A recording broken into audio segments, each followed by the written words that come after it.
Steven, I'm here in St. Louis. Guess what kind of car our video shooter shoots with? I mean, drives. Guess what kind of car they drive? Yeah, I bet you can guess. Uh-huh. Yeah. It's going to be right. Yeah. I'll tell you on the show. Steven, guess what type of person I hung out with in St. Louis for a day and a half on a shoot the other day? Is this question going to get me in trouble? What type of person? Yeah, what type of person? I don't know. You tell me. A highly creative person who lives in the Pacific Northwest and drives a Subaru. Oh, okay. A Subaru Outback that has the cap and everything on top so he could put extra stuff in it. Yeah, he's married. Oh. Yeah, he's breaking stereotypes that you've come up with all these weeks in a row. Me? Yeah. He loves his vehicle because he goes and camps and does all that lame shit that the other people do when they buy a Subaru Forester or whatever the hell it's called. I think it's green. No, he said he got it in black. I didn't know they made it in black because I didn't know that lesbians like driving black cars. I just didn't think that was a thing. But we go down this rabbit hole again. No, we're not, because I have a correction from last week. I made a mistake and someone sent a text message into the line. They were not actually, someone was offended that they weren't offended or something. What? I don't remember. We did get a good amount of text about it. That's great. I'm a cisgender male and I'm breaking the stereotype driving a Subaru. 313-710-9729, where you can piss into the wind and we'll ignore it if you say something we don't care because it's not public. But no, I love that they play along, though. I will say that. Anyway, we have a correction from last week. I said Subaru Sidekick. It was actually a Suzuki Sidekick, the biggest piece of shit in the history of tin can cars that would just, you get touched in that, you're dead. That thing looks like it'll roll over easily. Yeah, was it like a $4,000 car? How much was a Suzuki Sidekick? $2,789. Maybe that's today. MSRP, $13,519 when new. What a piece of actual shit that was. It's like a hatchback truck. It's weird. No, it's not a hatchback truck. It's like... I'm saying it's shaped like a hatchback, but it doesn't have a normal hatchback trunk. No, it's all open. Yeah, it's like a truck. No, if I was to equate it to something, you know how there's like regular size yellow buses? This would be smaller than the short bus. This is like smaller than the short bus, which I rode, by the way. Makes sense. Makes sense. When I went to Montessori school, there was a bus, and I was on bus M11, and we went to Montessori school in a short bus. How'd that make you feel, Steven? It's all coming together. Yeah, not that. It didn't have... Shut up, Steven. You know what? Subaru... So many questions have been answered with that one statement. Subaru's getting into the business of buses soon. Whatever. Anyway, I was in St. Louis. We were filming Pete Weber again for a potential documentary about Pete Weber and his career and the drugs and the sex and the bowling and all of the shenanigans that he got into, and that's what we were filming, and that's why I wasn't here in Philly for when the Phillies clinched a division thing to be on the field to shoot it, because they were expected to win before then. But for the rest of the month, I'll not be going anywhere unless it's baseball related. So tell me how you feel about that. I'm not going to tell you how I feel about that at all. Why? Because I don't feel like talking about it anymore. I'm past it. You were very upset. One of the things I'm learning, though, with being a part of these potential Hollywood type shows, is how important it is that we make our own rules here, and then we choose to shoot what we want to shoot, and we hold the keys to doing what we want to do when we want to do it. And how long it takes to make a single video. That's the big thing, where we're churning and burning videos week after week. I mean, obviously, it's a totally different world. But how long have you been working on this bowling show for? 3 years, probably. Yeah. I mean, it's in another position to maybe do something. But to get it off the ground, though, that's the hardest part. Well, the funding. But see, that's the thing, is the funding aspect. It's like you come up with ideas and you create sizzle reels and you create trailers and you create the rapport with the players and everybody that you need to, and then you need to go pitch it to the big companies that hold big paychecks or big purses to then cut checks. And then you get pushed way down the ladder because other people come in, and I will talk about it one day if it does come to fruition, because I'm not the person that's like big things coming, because it's like, no, I'm just going to keep it straight. Yeah. And unlike Subaru owners. Oh, Jesus, Steven. Why did you go there again? But in all reality, I mean, the stars need to align to really make something get off the ground in the Hollywood world.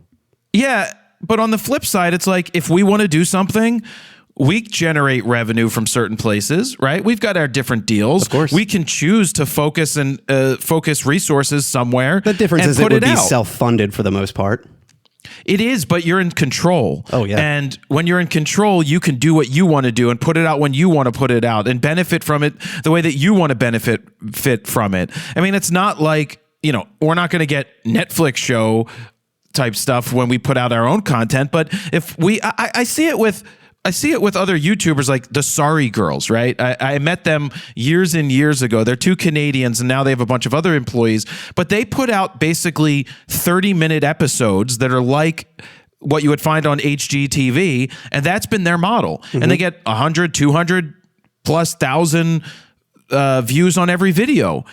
And that's without having to go like, oh, we're going to go get a funding to be on a TV show, because we get 200,000 per episode of people tuning in, right? And so them, not us. But that's what they've created. Who was Dobrik's girlfriend? Was it Liza Koshy? Was he dating Liza Koshy? I think he did, because she was huge on YouTube, and then she tried the whole TV route, right? She was the worst commentator on New Year's Rockin' Eve in the history. Like, everybody, you turn on New Year's Rockin' Eve because that's just the thing you used to do to get the countdown to watch the ball drop. But she was so bad and so fake. And it was like, all right, Liza, be an idiot right now so that you could play to middle America. All right, guys. It's like, Jesus Christ, dude, tone it down. I bring her up because she's one of the OG YouTubers that had millions of subscribers, millions of views, and she essentially graduated from YouTube and went on to cable TV, the Hollywood scene. And I think she was doing a lot of B-rated movies, although I think she did just do the latest Transformers movie. But it's her voice. She's more of a voice actor now and does a lot of cartoons and stuff like that. But if she would have stuck to YouTube, she would be the biggest of the big right now. I mean, probably right under Mr. Beast, if I had to guess. Yes. And maybe you can get paid and you can go big time with the other stuff, but you realize real quick that you lose full control of everything that you're doing and who you are. And now you're on someone else's watch and dime. It's Mr. Beast is the biggest of the big. He doesn't need TV. Mr. Beast is a little different too. I mean, he is literally the number one YouTuber, so he is a household name almost at this point. Yeah, but there's been very few people that have transitioned from the YouTube world to be successful outside of it. Now, Justin Bieber technically was a YouTuber. Well, I think music is totally different. But but being an entertainer the other way is Agreed. is different. So I was in St. Louis. I was doing second shooting. I did some video stuff. I sent you a portrait I did of Pete, didn't I? I think I sent you a portrait. I didn't send you the portrait I shot. No, I didn't see it. We talked about it yesterday, but I didn't see any photos. I didn't send you a photo? Yeah, you had said you took a couple behind the scenes photos, but you were mainly like B-cam for the one interview and something else. No, I took one portrait. Screw the behind the scenes photos. There wasn't anything good with the behind the scenes photos. It's tough in my opinion. If it's just an interview and there's only so many you can get, and it's like, okay, what else am I going to shoot? It's just him sitting in a chair. Yeah. Right? And that's it. Yeah. I just texted it to you. If you want to take a look real quick, you can react live to this photo. Ooh, let me see here. Live reactions from Steven. It's good. No, he's silent. Steven's fucking silent. I'm kidding. No, it's a solid portrait for sure. You love shooting wide. What do you, 1.2 here? Yeah, I sent it to Stu, and Stu's like, he has no ears. Did you shoot this with the iPhone? Yeah, because you also fill the frame. So it's a headshot, tight headshot, filling the frame at 1.2, where pretty much his eyes, everything on the plane of his eyes, like his lips are in focus, but the nose and the ears start to drop. Do you ever stop down for these portraits?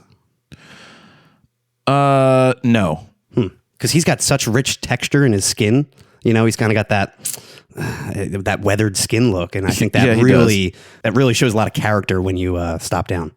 But you know, it's a solid portrait for sure. It's your style. It could go both ways. I just don't like the everything in focus thing personally. That's just me personally. But I did do second camera. The Tommy, who drives a Subaru, gave me a FX3 and a 70-200 to shoot behind the scenes. Even though I took 3 Canon bodies, I used those first during the interview. But he's like, "Can you shoot with this?" I'm like, "Yeah, it's not very hard to shoot with this camera. Just hit record and especially when it's all set up for you. Yeah, point it where it needs to go. It's not hard. Like anybody should be able to use all types of systems." So that was that. Don't know what will come of that. Don't know what will come of the bowling show. Still waiting. I mean, there's been some good stuff that's happened, but you never know. It's all to get to zero. It's all building up to get to starting point, which is how we've been going for the last year and a half. It's all been the same thing. And one day I'll hopefully talk about it, and hopefully it will come out, or it won't. You know, it could die on the vine. It could be something like, well, we're not spending money to make stuff like this. And it's like, okay. And then you're done. Yeah, like I brought up in the past, I used to follow the Entourage podcast, which is not a thing anymore. And now the creator of Entourage, Doug Ellen, has started a separate side podcast. And he's talking about this upcoming show that he's making. It's called Ramble On or something like that. And they made a pilot episode. I think they spent like a good probably $1 on it, self-funded.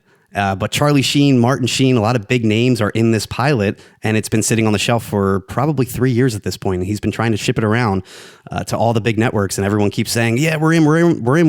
And then when it actually comes down to paperwork, nothing happens. And there's not even a trailer out for it. I mean, nothing. It's just been sitting there. That's what happens. It's a shame. Well, that's why you start putting stuff out on YouTube, and it's like, screw you. So he wants to do that, but the person who funded everything does not want to do that because obviously he wants to get paid. And they're trying to make an entire episodic series out of this.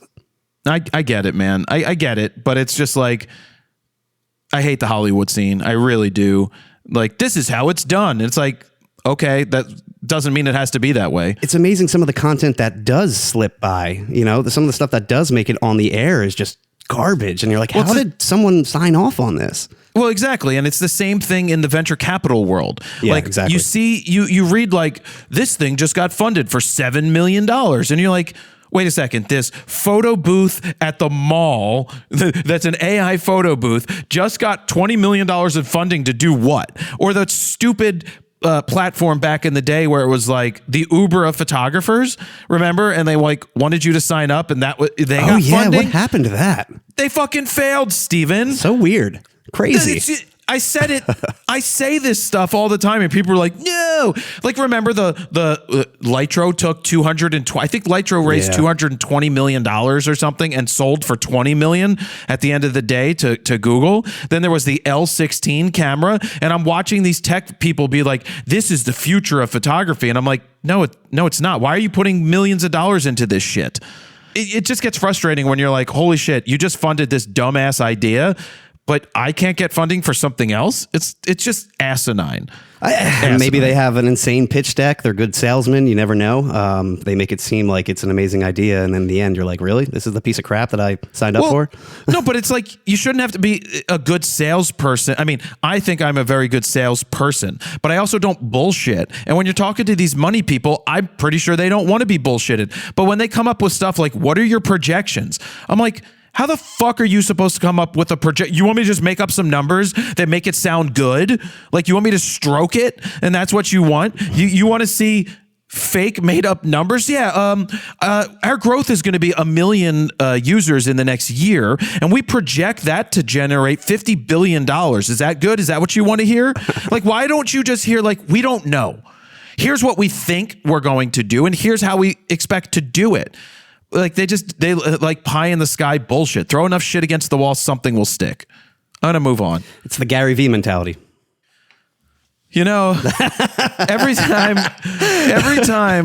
I love that I can say one thing and I know you're going to go down the rabbit hole. It's just, I still see some of those videos that he puts out. And like, one of them is like about the collecting industry, the cards. And he's like, you should collect what you're passionate about, not what you think will make money in the long run.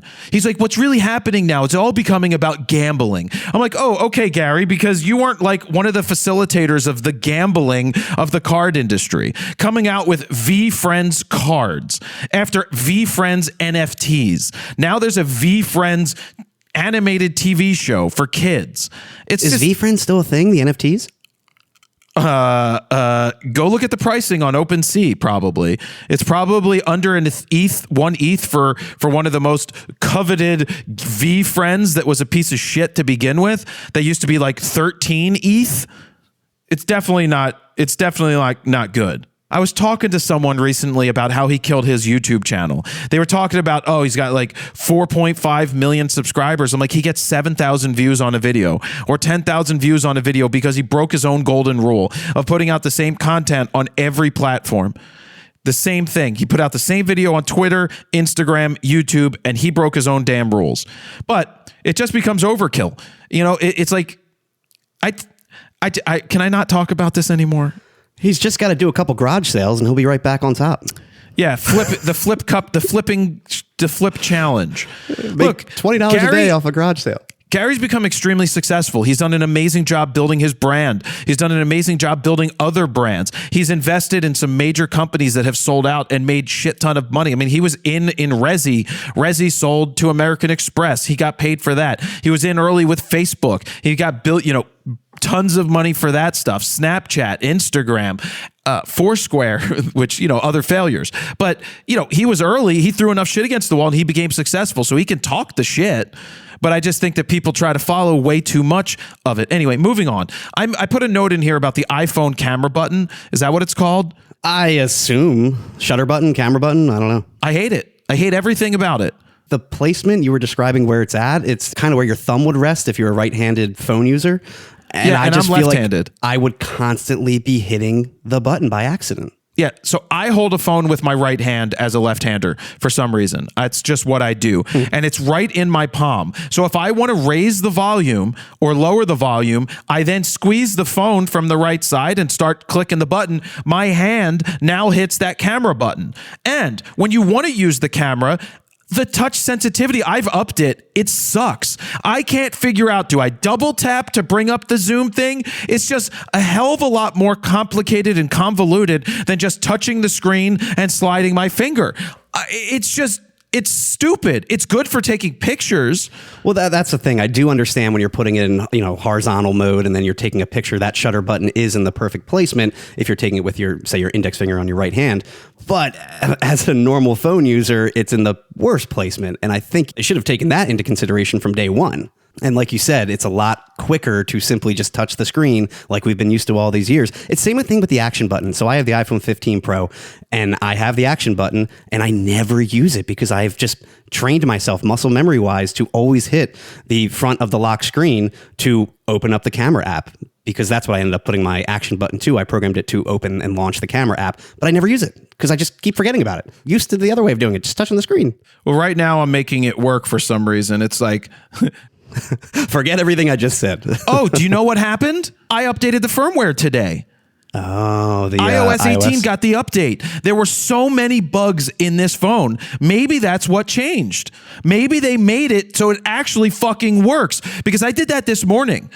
I just realized that it fixed bugs. It had to have. There was a bug where I would be in my Safari browser and I'd open it up and there would be no place for me to type in a URL. So I was stuck. So I had to close it and open it back up. Now there's always going to be bugs when you adapt. Now this button is actually working. You don't use Chrome, by the way? You use Safari on the phone? I guess. What's the difference? Well, you can sync Chrome from your desktop and everything too. No, I don't care. Oh my God, Steven, this button is now working. It's now, well, no, I mean, this is also why I never update to the latest iOS software until 0.03 has come out, because there's always bugs. All right. I'm not having a good time now. Now it's not working. Well, it's like, what do? Do I hold my finger here? Is it like a shutter button though, where it's a half press, or no? It's more of a haptic. Yes. And there's haptic feedback, but I'm not, and it does give you that. I'm just having trouble with that button. It needed this update. Maybe that made it a little better, but I don't care. I'm like, extremely tired of everything about like phone photography. Well, speaking of that, I think we plan on doing a video on it very soon. No, I would have if I wasn't away. I would have been able to shoot the Phillies on Monday and Tuesday. I would have been able to take the A9 III out to the Phillies game against the R5 Mark II, but no, I was away. Doesn't mean we aren't going to do it. I think you only need a couple innings to, match it up with I won't be an A9 able III. to get it. Not in the playoffs. No, because I can't sit inside like I was with the other phone. So I won't be doing it. Damn. I just won't be doing it. And by the time we come out with something, it doesn't even matter. No, that's not true. Every single iPhone video we ever put out was always a month or two after it came out.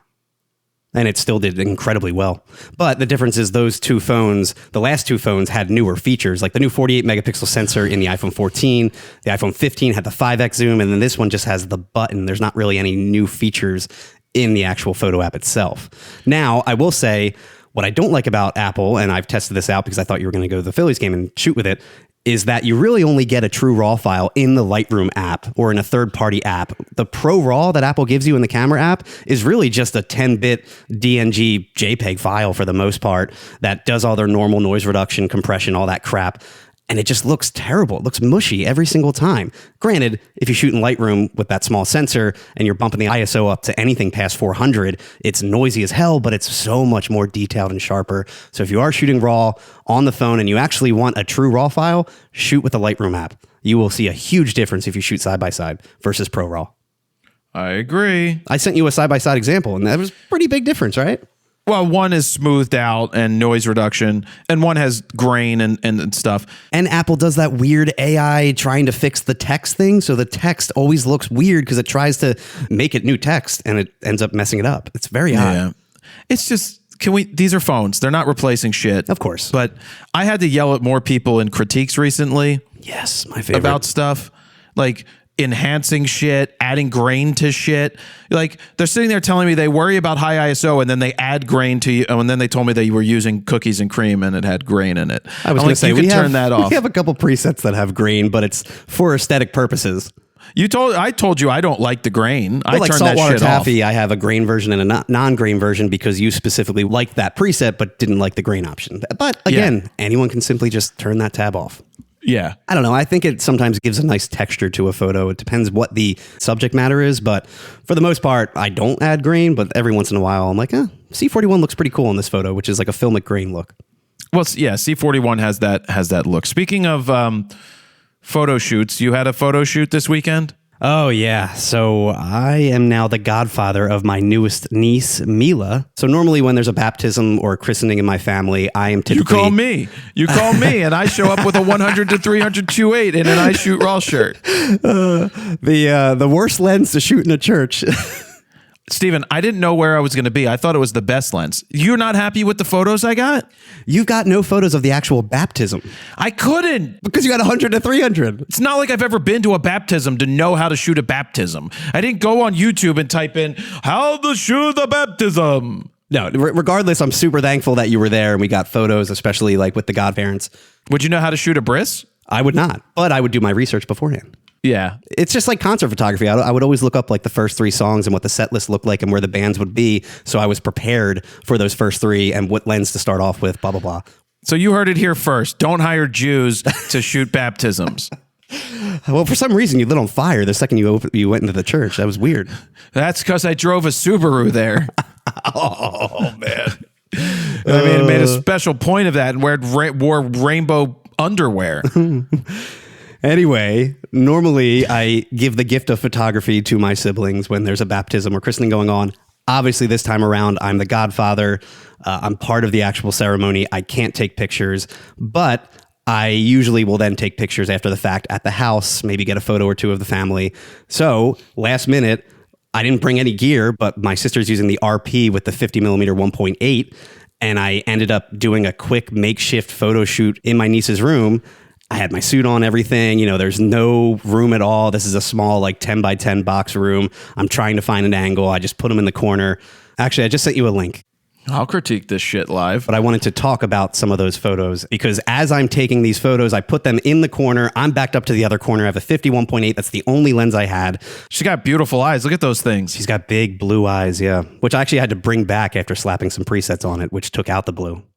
This first photo looks good of them sitting there, and So yeah, for a quick makeshift shoot in the corner, nothing fancy. Obviously, they're against like the closet and everything. It wasn't the most ideal situation, but I had her but it's a bedroom. crib in the corner to kind of show that it's her room, it's her baptism going on. What lens did you end up using here? The 51.8, the nifty 50. That's all I had on me. I had to, like I said, I had to be all the way in the back corner. Why didn't you have a good camera? I didn't expect to take photos. I was Steven, part of the actual ceremony.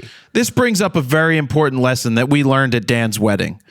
Always bring a camera in case you need to take photos. Worst comes to worst, I was going to use my phone because I've gotten some decent photos, again, shooting in Lightroom RAW on the phone and then using like the blur tool, stuff like that. And it works great for the most part Cheater. if you have decent light. But back to the story, I was backed up in the corner. I had no room. I had to shoot handheld, low to the ground, couldn't see the viewfinder, couldn't look through it. I flipped the screen up trying to shoot like that. That body does not have IBIS. The lens doesn't have IS. So I was trying to shoot at a decent shutter speed and everything looked not sharp in the camera. But then I get home and everything looks super sharp, right? For a 51.8, it looks pretty good. It looks good. I will say, if you look at the two vertical photos of my sister right after each other, I removed the crib from the one with the generative remove tool in Lightroom, and it did a pretty damn good job. I just wanted to do it just for fun. I'm like, let me see if it works. Could you tell? If I didn't tell you that, could you tell it was removed? No, I wasn't even looking. I mean, I looked. I didn't notice. Nothing stood out and was like, something's missing from this image. But the biggest thing for me was shooting RAW and saving it in post for the most part, because the original RAW files, if you saw them, the mixed lighting on their skin was really tough. And I want to ask you, what do you think I used preset wise on that photo? I closed it. Let me open it again. I mean, your go-to for shit like this is usually Mount Airy, but I don't think this is Mount Airy. This looks like what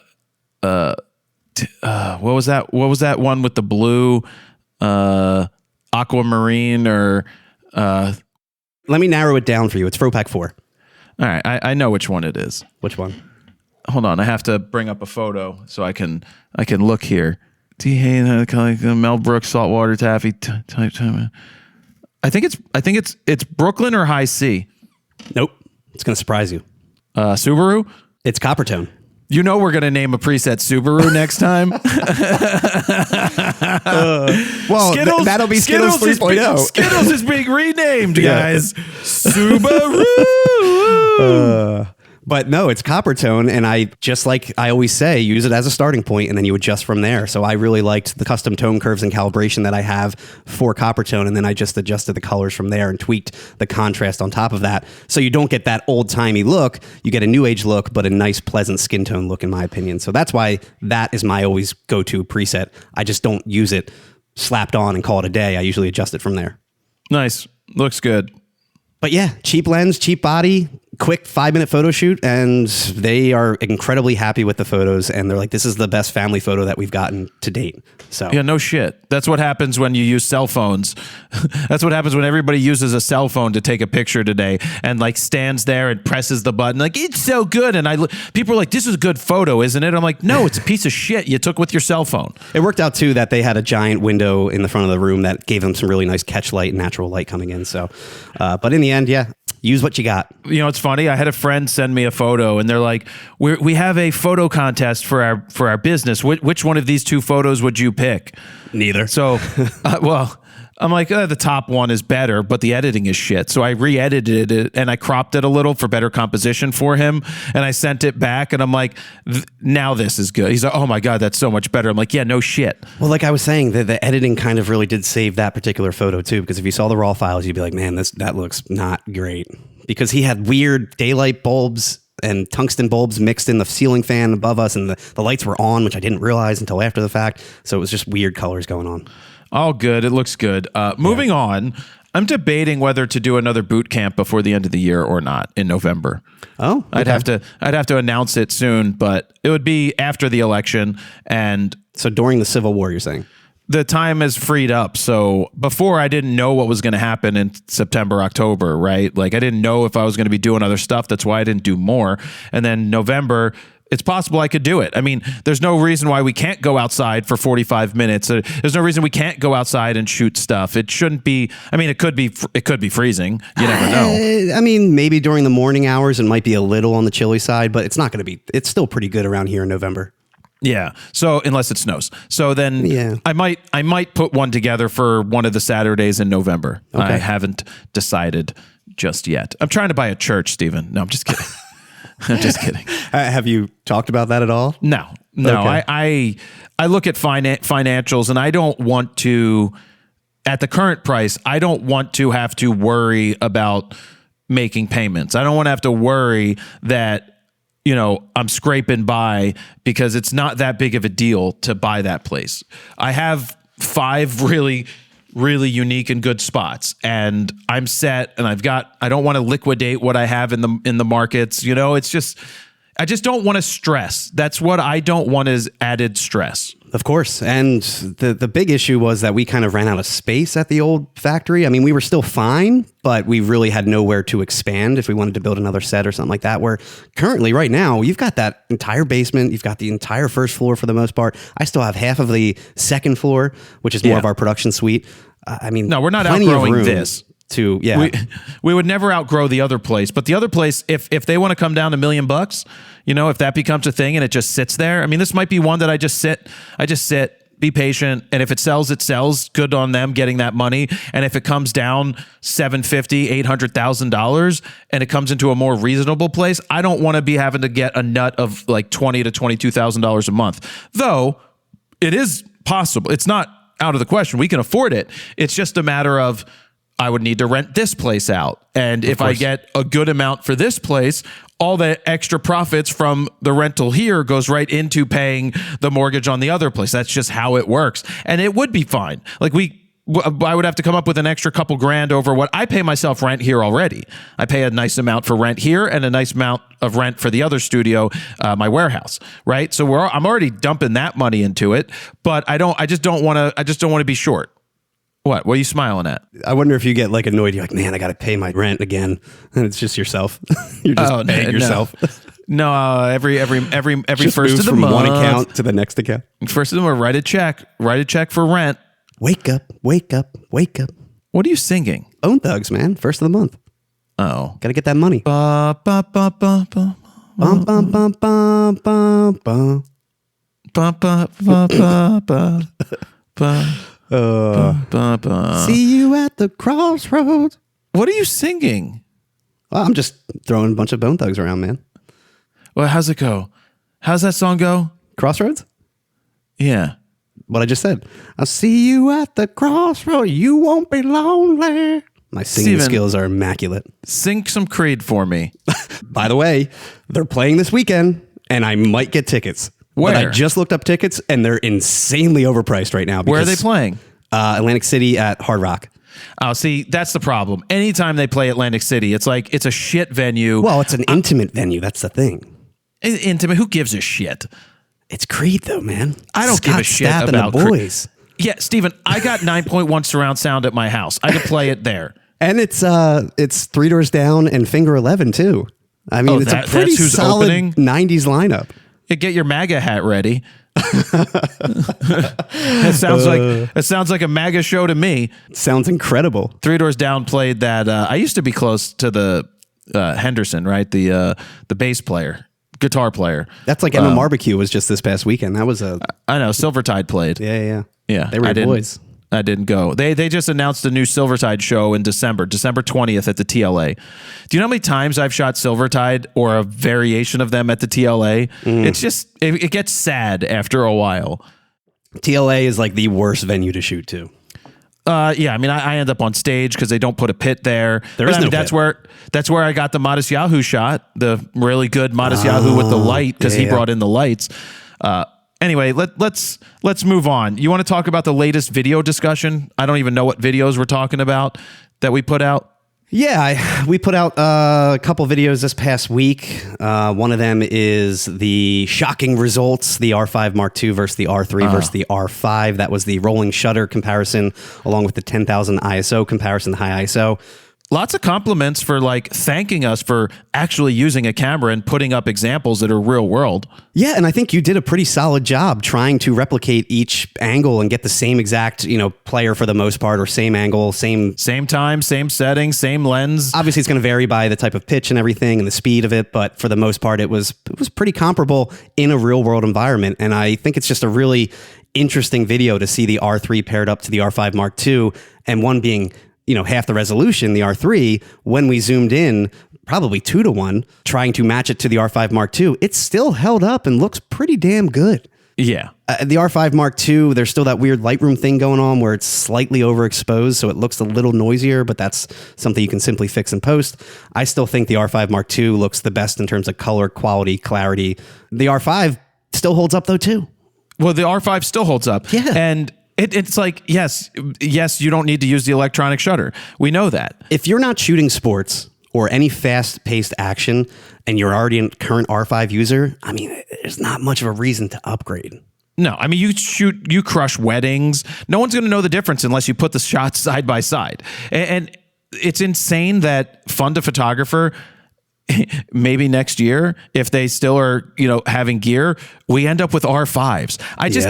I can't imagine, like, we go from getting T7s and T6s and T3s and 70Ds, 80Ds, 7Ds and 5D Mark IIIs and 1DX Mark IIs and 3s. And we just started getting Rs. And I'm teaching someone on an R right now because it's the perfect camera to learn on. I mean, that sensor was a tremendous 32 megapixel.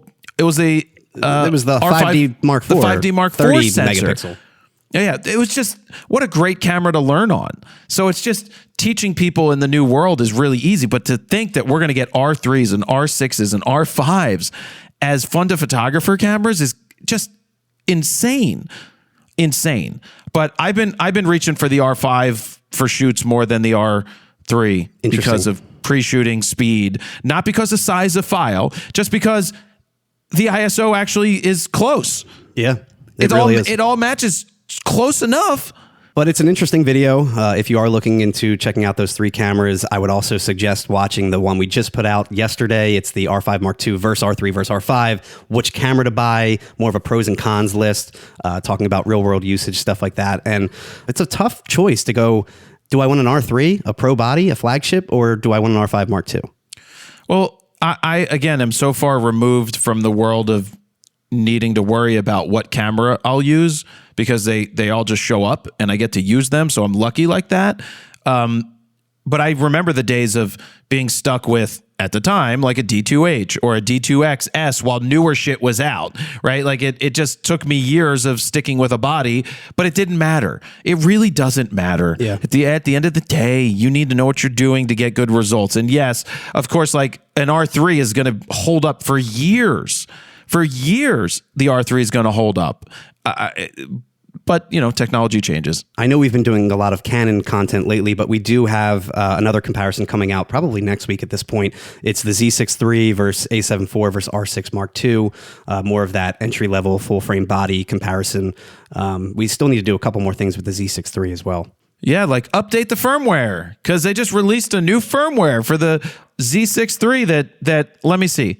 Nikon did a firmware for the Z6 III, and guess what? Oh, that's my notes. Yeah, and guess what? Nothing about autofocus. I've been seeing comments for people like, man, firmware will make that again. Hammering, they keep going to the firmware will make shit better. Firmware's still not going to make it better. It's good. It's already good. The Z6 III's autofocus is good enough. It is, but not as good as an R8. But anyway, the stuff they changed in 1.02 because they didn't go to firmware 2 or they didn't go to firmware 3 and skip 2 just to make it seem better. The camera would fail to record videos correctly on some CF Express memory cards. Uploading pictures via Ethernet would fail with an error. That's it. It's simply a bug fix firmware update. We see this with most cameras that are only a few months old. The 0.01, 0.02 firmware updates, just like Canon just put out with the R5 Mark II and all the other R cameras. I think the R5 Mark II, 1.01? Most people probably wouldn't even benefit from these bug fixes. These are very rare, weird phenomenons that Canon likes to call them. Yeah, I'm not updating my R5 Mark II right now. Well, that's the other thing. I would wait. I always give it a couple weeks until I update to the newest firmware, just because there's been cameras that have been bricked, especially in the Sony world. Sony has bricked a lot of A1s and what was the recent one? A7 R5. R5, yeah. So Sony, for some reason, I don't know why, they can never get the firmware updates right.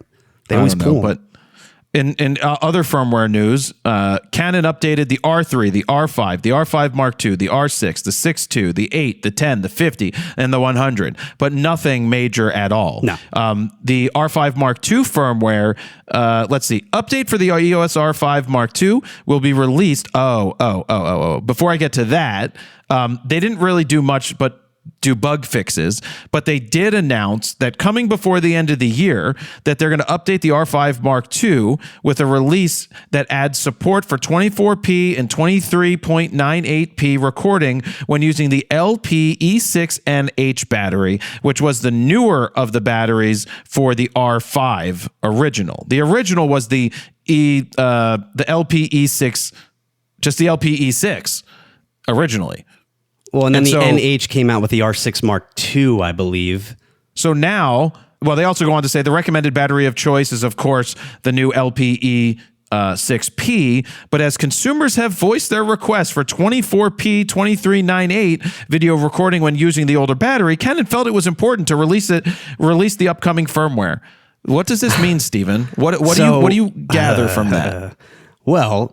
They basically lock users out of almost all of the video features if you just simply have an older LPE6NH battery or an LPE6 battery. So if you do have those older batteries, you only are limited to like 4K 30 IPB shooting, and that's it. Like 30p, 4K, nothing else. And there might be 1080p as well or something. But for the most part, they black out everything else and you can't do anything.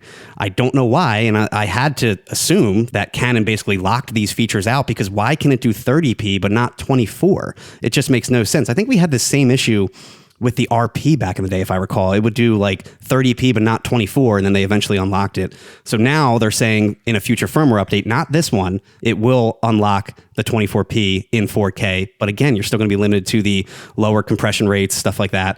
I don't even know if you can shoot log, to be honest, or 10-bit 422. It might just be like 4K 8-bit 420. I don't know.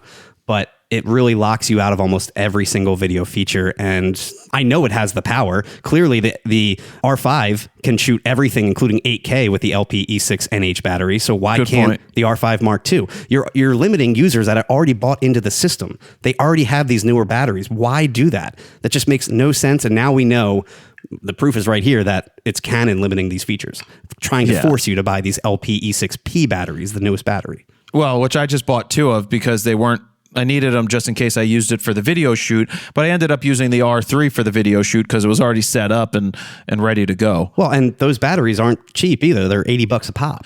Dude, when Brandon told me that the batteries are $79 a piece, I'm like, what happened to $34.99? I know. That's the thing. I mean, you're spending a couple $100 if you want to buy more batteries, because you always want at least two, I think. Thanks, Obama. Yeah. No, it's just like, this is why I like bigger batteries anyway, but the bigger batteries are $109 each.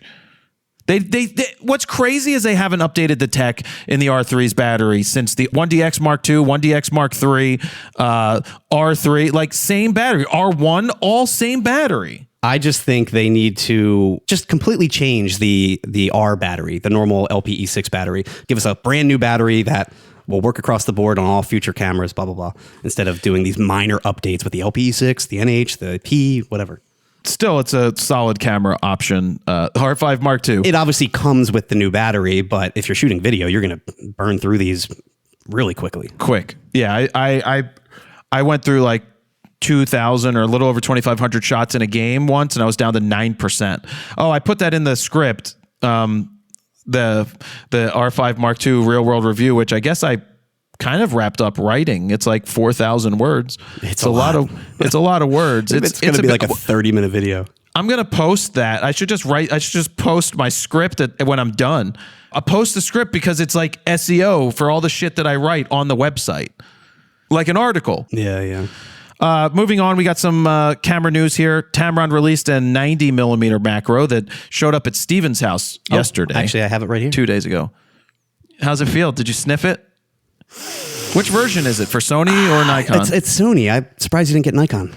I didn't know it was both, and I didn't ask, and I don't really care about reviewing lenses right this second, personally. This is a nice lens, though, I will say. How much is it?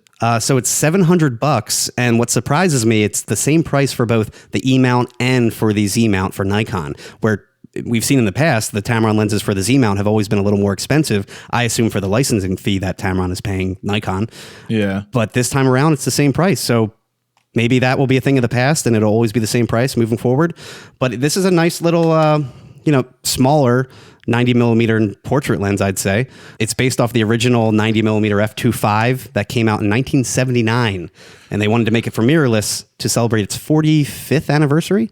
Whatever. But same usual 67 millimeter filter thread. It's 5 inches in length.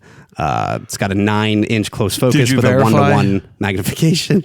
Did you verify? So for that Steven? macro, you get a nice magnification and close focus, which I also can verify. What? 12 aperture blades. Kind of weird that Tamron's been doing that, and Sigma, upping the aperture blades from 11. And that's about it. But it's a nice, cheaper option for those shooting the Z-mount or the E-mount with an A7C II or a ZF, something like that. Nikon. Unbelievable. But it feels really nice. Doesn't feel cheap, because I feel like a lot of Tamron lenses tend to feel a little cheap, plasticky. I still don't think. I think they feel much better today. They do. But Sigma has always felt really professional feeling versus Tamron, but this one actually feels pretty good. Yeah. Other news, Leica Q3 has been updated with another version, the Leica Q3 43. Oh. The Q3 43 uses a 43 millimeter f2 Summilux lens, I believe Summilux. The old one used a 28-1.7. And I always said with the Q3, the 28 is just a stupid focal length. It's too wide. It's not tight enough. It's too wide. I don't go any wider than 35 for the most part. 35 is a great street photography type lens. Agreed. But on the flip side, they're like, but you can crop in camera to make it feel like because it's 60 megapixels. It can use multiple parts of the sensor. I'm like, I don't care. And it's just the whole Leica owners thing still. But I actually think also lens-wise, focal length-wise, what Nikon did with the ZF, coming out with that 40 millimeter f2 pancake lens, that is a solid in-betweener street photography lens. Really nice focal length. But what is Nikon even focused on? Because I bring that up because there was that report on how many cameras were shipped recently.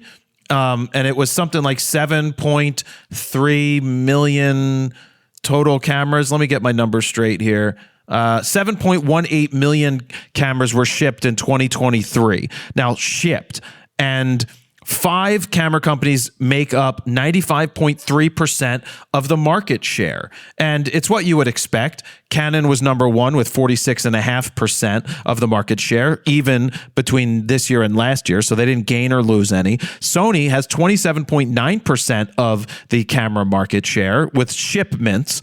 1.7% they were up. Nikon was down 0.4% to 11.3% of the market. Fujifilm was up 0.2% to 6%. Panasonic was down 0.5% to 3.6%. They're going to continue to lose market share. Fuji's going to continue to gain some market share with what they've been doing. And Nikon is going to stagnate even more, because I don't think Nikon knows who they are anymore or what they want to be. I think they are getting out of the professional market.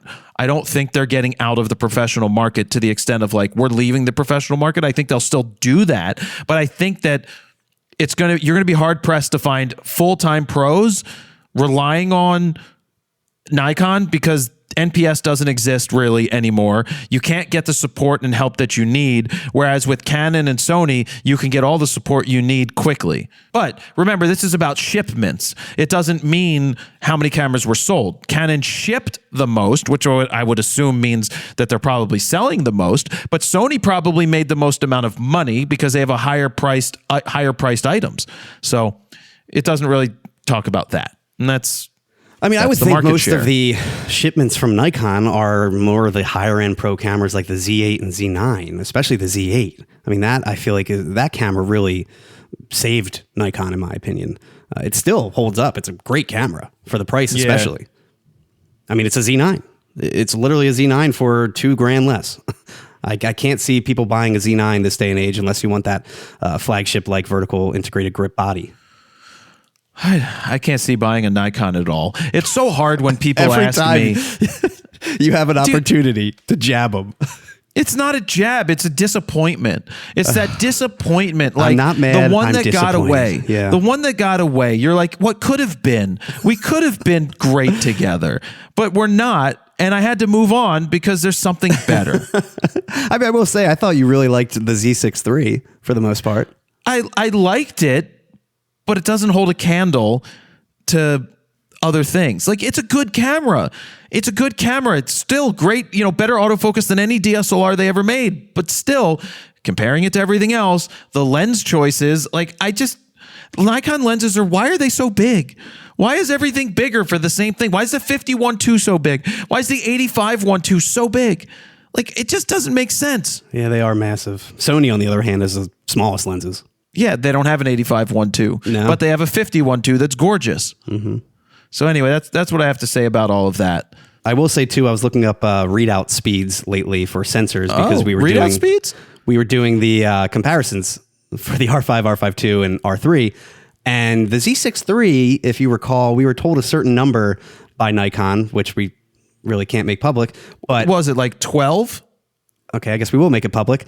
I don't remember. It was 11 It was 11. milliseconds for their readout speed, but based on testing, it looks like that 11 millisecond readout speed is only if you're shooting JPEG and not for full RAW. If you're shooting the full RAW, it's more like 15 milliseconds at the end of the day, which is Now, that's fine. not coming from Nikon. That's coming from testing. Correct. There's certain, yeah. Well, that's misleading, Steven. Well, that's what I was going to say is I assumed it was for full RAW and not just for JPEG. See, this is the problem when we have press calls. They're only going to tell you what they want to tell you. Yeah. And then we have to go discover these issues. Or people are like, Jared, you got this information wrong. And we're like, we were told this. We can only go by what we're told, and we can share that info. Now, we call bullshit on a lot of stuff on all of these press calls. We will call a spade a spade. We will call them out directly. This isn't just Nikon. This is every company where we just point things out like, you can't do that. You can't say that. That doesn't make any sense unless you can back it up. And then a lot of times they won't. We're not allowed to say something. Yeah. Well, if you're not allowed to say something, then we're not reporting it, and you shouldn't be saying it. And now that being said, by the way, if it is 14, 15 milliseconds, it's still incredibly fast. I mean, that's close to what the R6 Mark II is and the R5. So they both shoot pretty good when it comes to the electronic shutter. There's not an insane amount of rolling shutter, but still, it's not the 11 that we were, which is, almost 50% faster. It's just misleading. Yeah. It's misleading to say the fastest of all, partially stacked global shutter is faster than any other mirrorless camera without a fully stacked sensor, is what they said. Yeah. Right? That was the marketing. And then they tell you one number, and then you find out there's caveats and something else. That's frustrating and annoying. That's why we're sharing this, is because it's frustrating and annoying that this shit comes out months after a camera comes out, and we can't do anything about it because we can only go by what we're told by the marketing people. And PR people that share us the information. I will tell you, there's a million times Steven corrects these PR people and just like, that's not correct. That's not correct. And they're like, oh, you're right. Yeah, no shit. It's so much fun. Because we know more about this stuff than they do sometimes. My favorite is when they try to compare it to other brands and they'll say like wrong specs. And I'm like, whoa, that's not right. That's not true. I typically don't call them out as much, but you will definitely say something in front of an audience, especially. I have trouble keeping my mouth shut. You know. I will not say the brand at the time, but there was a call we were on, and this was a group call. Sometimes they're private, sometimes they're group calls for context. Yeah, usually with most companies, there's a lot of one-on-one calls when it's something bigger. When it's something smaller, or when they just want to get everybody on a call at once, they do it, and you usually chime in at the end. But I was not too happy with what this company did, where they were comparing a lens that they had that they were talking about. They were comparing it to a lens that was not out yet, that we were under an NDA for. So they were comparing a lens to something that they didn't know or shouldn't have known existed. And I fucking stopped the call with everybody on it. I'm like, you can't do that. And they're like, well, what do you mean? I'm like, you can't talk about a lens that doesn't exist yet, that isn't released, and compare your lens to a lens that doesn't exist. That's under NDA, which I couldn't say because I was under NDA for that other lens. But someone in the industry told them about it, and they went ahead and were like comparing it to the specs of a lens that didn't exist. Yeah. That is just unethical and beyond wrong for a company to be doing that. And I had to call them out. I just had to call them out. I had to call them out. Someone's got to do it, and I'm always the asshole who does it. And it doesn't make me an asshole. It makes me the one who's actually not afraid to stand up and call them on their bullshit. You have to call people on their bullshit. Well, the irony is that they're so protective about their NDAs and that we can't disclose information ahead of the embargo, yet they're literally leaking that lens right then and there during an NDA call. I mean, how ironic is that? Isn't it ironic, Steve? Don't you think? I do. It's like being on a Subaru call and I'm just kidding. I'm going to buy a Subaru Forester just for fun. How much are they? Ask your brother. My brother-in-law. Oh, your brother-in-law? Yeah, he gets a nice family discount too. So I wouldn't be surprised if I'm going to be rocking a Subaru sometime soon. Do they make they don't make minivans? No, they make nice like crossovers though. You going to get a crossover because you're going to have like more family or something? I'm going to get something because right now we have 2 sedans. So I need something if we have another child or 2. 2? Yeah. 2 more? Dude, I come from a family of 8. And how many days of maternity leave do I have to give you? I'm just kidding. I only got 2 weeks. I mean, it's not like I was gone for 6 months or 4 months. I didn't put a time frame on it. Some of these corporate gigs, man, they're giving the guys like 4 months. And I'm like, I could just never do that. Well, I struggled even taking 2 weeks. I know you came back. I heard that in Canada, it's a year. Wow. You just can't survive as a company. If you're a mom and pop, for sure. But if you're corporate level, then you know, people don't even know you exist anyway. It doesn't matter. Couldn't afford to pay Steven a year's salary to not work. I think the YouTube channel wouldn't exist if I took a year off. I don't even know how we would move forward. And I wouldn't want to do that to you. I've got emergency break glass in case of emergency ideas, but of course. I don't want to do it. But the rough part about that was we were in the hospital for 3-4 days. And by the time we got home, that's already like the first week right there was gone. And then the second week, everyone visited us nonstop. So by the time I finally had some time alone with my newborn, it was time to go back to work. So that was the hard part for me.